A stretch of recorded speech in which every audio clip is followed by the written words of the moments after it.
Hey guys, today I'm going to talk about a cute little old gun called the Mossberg Brownie. That was Mossberg's first and only handgun design. They produced these back in the 1920s, and because these guns are so old, I'm pretty proud of this one that I have, because I found it at a gun show a while back, and it actually came with the original packaging.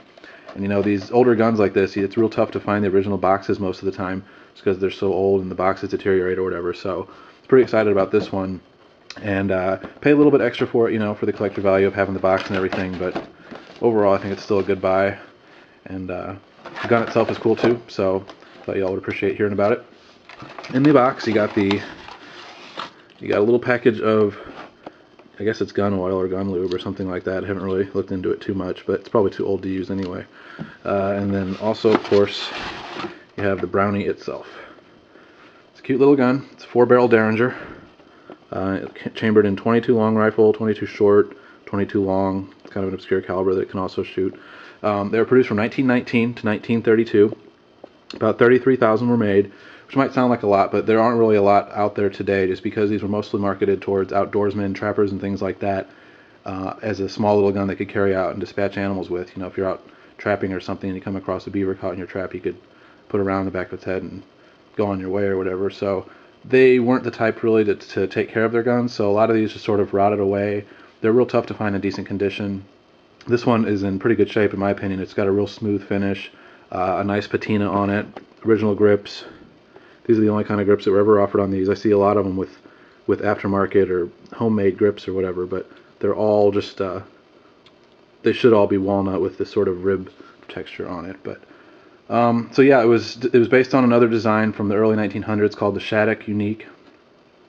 Pretty similar gun. It's got the 4 barrels and everything, but eventually Oscar Mossberg started his own company in 1919, and they started producing these things. And I think they were pretty popular back in the day. They were well regarded, they're well made and everything, and outdoorsmen really liked them. But today they're not too easy to find, but they are pretty cool, so I thought I would just share a little bit of information about it. One of the first things you'll notice is the 4-barrel configuration. I think that's what makes it cool mostly, and what it reminds me of is my COP derringer, which this is from the 70s, so kind of a different era and everything, and it's in 357 Magnum versus 22, but I can let you look at that. There's definitely some similarities, and I'm sure Robert Hilberg, the guy that designed this, and the Whitney Wolverine, I'm sure he was aware of the Mossberg design when he was coming up with his COP derringer. So this thing's a little pipsqueak compared to the COP though. This is real heavy and bulky, and this is real svelte and small. Do a little size comparison for you too with my usual Beretta, so you can see just how small it is. Weighs about 10 ounces, which is really light. Pretty narrow too. You know, it just slips into your pocket, which is the plan. They're advertised heavily to guys who are going to be out in the woods traipsing about all day and everything, so they wanted a small little gun to carry with them. The ergonomics, I'll show you a little bit about how the gun actually works. It's similar to the COP in a way. To load the gun, you pull this up and you pop this open. And it's kind of, honestly, it's a little bit tough because of where the hinge is. A lot of the time my hand sort of gets in the way while I'm trying to open it. But that's the plan, is you open it like that. I've got some dummy cartridges in there that I'm going to show you, keep in there for the trigger pull so I don't mess up the firing pin or anything. And then to close it, you just pop that up and push it up. Sights are pretty rudimentary, but since it was intended sort of for close-up work with the back of an animal's skull, I guess you don't really need long-distance sights or anything.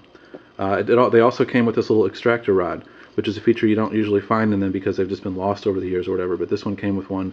I'm not sure if it's original or not. They're apparently easy to find. I haven't actually ever had to look, but apparently these rods are, you can find exact duplicates pretty easily online if yours is missing one. But that is the original piece of the kit, and what you use it for is once the gun's open and you fire your rounds, poke this up through the barrels, if I can see this viewfinder, and you can push the round out and pull it out, the spent casing. So I'm going to keep that in though for when I show you the trigger pull on it. Put that back in.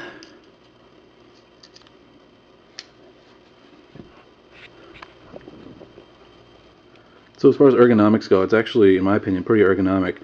Fits my hand pretty well. I mean, it's obviously small and everything, but you don't need to get a whole lot of grip on it, really. I mentioned the sights already. They work. You know, it feels good in the hand. It's real light. It just feels, I don't know, feels nice. That's pretty much all I can say about it, really. I'll show you the trigger pull on it. Shooting, it's a lot of fun. So it's like the COP, I talked about it in my other review, the trigger is awful. And I have another gun too that I've done a review on called the Cobray Pocket Pal, and it's similar in design to this sort of, and the trigger is also terrible. But really on this one it's not so bad. It is long, but it's not nearly as heavy. It doesn't break super cleanly, but you know when it's coming. By the way, the name Brownie, it's kind of interesting.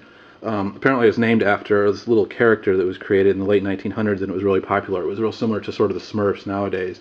It's this little sort of impish character, and a lot of things back in the day were named after them, like the Kodak Brownie, the camera, the Girl Scouts Brownies troops, you know. So that's where the name Brownie comes from, just because the gun was real cute and small and kind of evokes that sort of, those little characters. There are several different variations. Mostly the only people interested in those are going to be collectors, and the variations are pretty subtle. All the guns look basically exactly the same. They're always blued finish, always these walnut grips with the ribs on them. But the different variations had serial numbers in different places. Later guns had a little pin right here. Nothing really too interesting about the different variations unless you're actively collecting these things. For the most part, they all basically just look like this. So, like I said though, getting off track a little bit, shooting it's a lot of fun.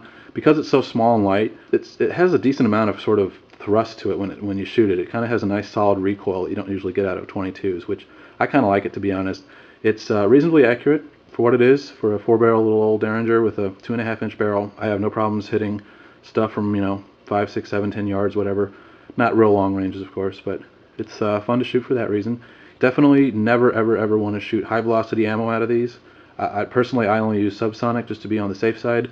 I've seen pictures of guns, of these brownies, where the interior chamber walls, I guess since I've shown you the how the trigger pull looks, I can extract these for you and show you what happens when you're doing that. So you poke that through there, and if you kind of tilt the gun, it'll just fall out with gravity's help. Knock them all out. See, you're still missing the barrels. So, and then they're all out, and you can see the 4 barrels there. I've seen several guns where these chamber walls have been blown out because someone shot it with high velocity ammo, which wasn't even around when these were made, so they weren't prepared for it at all. Let you look at this a little bit more. There's the firing pin that rotates. So only shoot subsonic or standard velocity ammo if you're going to shoot these at all. Honestly, I'm not really sure that the interior walls there are that strong, so, and since they're so old, probably best off just shooting some weak stuff, which is what I do. So yeah, it's a real cool gun. Not a lot of them were made, but considering that there weren't a whole lot that survived, I should say, they go for pretty cheap. You know, you can usually find them for anywhere between $350 and $500 for one in decent shape. They get a little bit more expensive than that if they're in great shape with a lot of bluing, just because those are real hard to find. Like I said, mine came with the original box, so paid a little bit extra for it. But also look for the Extractor Rod, which looks like I'm about to lose myself here. It's real tough to find them with an Extractor Rod, but apparently if you find one without it, you can buy one online for like $30 or $40 or something. So that's another little thing that it should have. So cool gun overall, a lot of fun to shoot. I like it mostly for the 4-barrel look. I think that's neat. Kind of reminds me of my COP. It's built, seems like a quality built gun, lightweight, but it feels solid and everything. So I really like it, and I think it's a lot of fun to have. It's a Mossberg Brownie from the 1920s, Roaring 20s, 4 barrels. So thanks for watching.